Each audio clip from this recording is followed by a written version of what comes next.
அதிகாரம் 22. ஆண்டவர் மோசேயிடம் கூறியது: இஸ்ரவேல் மக்கள் எனக்கு நேர்ச்சையாக செலுத்தும் தூய பொருள்களால் ஆரோனும் அவன் பிள்ளைகளும் என் பெயரை இழிவுபடுத்தாதபடி எச்சரிக்கையாயிருக்க வேண்டும் என்று அவர்களிடம் கூறு. நானே ஆண்டவர்.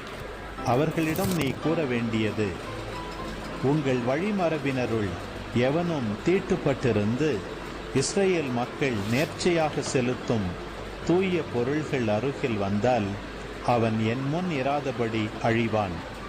நானே ஆண்டவர். ஆரோன் குடும்பத்தினரில் தொழுநோயாளியோ விந்து ஒழுக்கு உடையவனோ இருந்தால் குணமாக மட்டும் அவன் தூய பொருள்களை உண்ண வேண்டாம். பிணத்தால் தீட்டானதை தொட்டவனும் விந்தொழுகியவனும் தீட்டு என ஒதுக்கிய ஊர்வனவற்றையோ தீட்டான மனிதரையோ தொட்டவனும் மாலை மட்டும் தீட்டுடன் இருப்பான். அவன் தூய பொருள்களை உண்ணாமல் தன் உடலை தண்ணீரால் கழுவ வேண்டும். கதிரவன் மறைந்த பின் தூய்மை அடைவான். அப்பொழுது அவன் தூய பொருள்களை உண்ணலாம், ஏனெனில் அது அவன் உணவு. தானாய் செத்ததையும் பீறி கிழிக்கப்பட்டதையும் அவன் உண்டு தீட்டாக வேண்டாம். நானே ஆண்டவர். எனவே தூய்மையானதை தீட்டாக்குவதால் தங்கள் மேல் பாவத்தை சுமத்தி கொண்டு சாகாதவாறு நான் ஒப்படைத்தவற்றை அவர்கள் காப்பார்களாக. நானே அவர்களை தூயோராக்கும் ஆண்டவர். வேற்றினத்தார் எவரும் தூய பொருள்களை உண்ண வேண்டாம். குரு வீட்டிலுள்ள விருந்தினரும் கூலிக்காக வேலை செய்பவரும் தூய பொருளை உண்ண வேண்டாம். குருவின் பணம் கொடுத்து வாங்கிய அடிமையும் அவன் வீட்டில் பிறந்தவனும் குருவின் உணவை உண்ணலாம். குருவின் மணமுடித்த மகள் தூய பொருள்களை உண்ண வேண்டாம். குருவின் குழந்தைகளற்ற கைம்பெண் அல்லது மணவிலக்கு பெற்றவளான மகள் திரும்பி வந்து இளமையிலிருந்து தன் தந்தையோடு வாழ்ந்தது போல வாழ்ந்தாளாயின் தந்தையின் உணவில் பங்கு பெறலாம். ஆனால் பொதுநிலையர் எவரும் அதை உண்ணலாகாது. தூய பொருளை அறியாமல் உண்பவர் அப்பொருளின் விலையில் 1/5 பங்கை கூடுதலாக கொடுத்து தூய பொருளுடன் குருவுக்கு கொடுக்க வேண்டும். ஆண்டவருக்கு இஸ்ரவேலர் நேர்ச்சையாக அளிக்கும் புனித பொருள்களை குருக்கள் இழிவுக்கு உள்ளாக்க கூடாது. அப்புனித பொருள்களை உண்டு இழிவுக்கு உள்ளாக்குவதால் அவர்கள் தண்டம் செலுத்தும் குற்றப்பழிக்கு ஆளாவர். ஏனெனில் நானே அவர்களை தூய்மையாக்கும் ஆண்டவர்.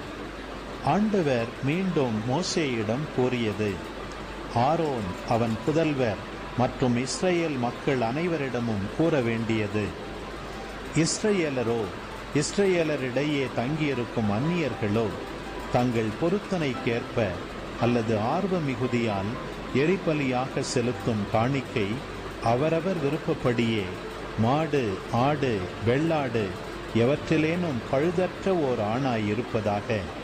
பழுதான எதையும் உங்களுக்காக செலுத்தலாகாது. அது ஆண்டவருக்கு உகந்தது அன்று. சிறப்பு பொருத்தனையோ தன்னார்வ காணிக்கையோ மாடுகளில் அல்லது ஆடுகளில் நல்லுறவு பலியாக செலுத்தினால் அது ஏற்கத்தக்கதாக அமைய மாசுமருவற்றதாய் இருத்தல் வேண்டும். குருடு, ஊனம், நெறிவு, கழிச்சல் நோய், சொறி சிரங்கு முதலிய குறைபாடுள்ளவற்றை செலுத்தாமலும் அவற்றை ஆண்டவரின் பலிபீடத்தில் எரிபலியாக்காமலும் இருப்பீர்களாக. உறுப்பு ஒழுங்கற்ற ஆடோ மாடோ மகிழ்வு பலி ஆகலாம், ஆனால் அது பொருத்தனைக்கு ஏற்றதன்று.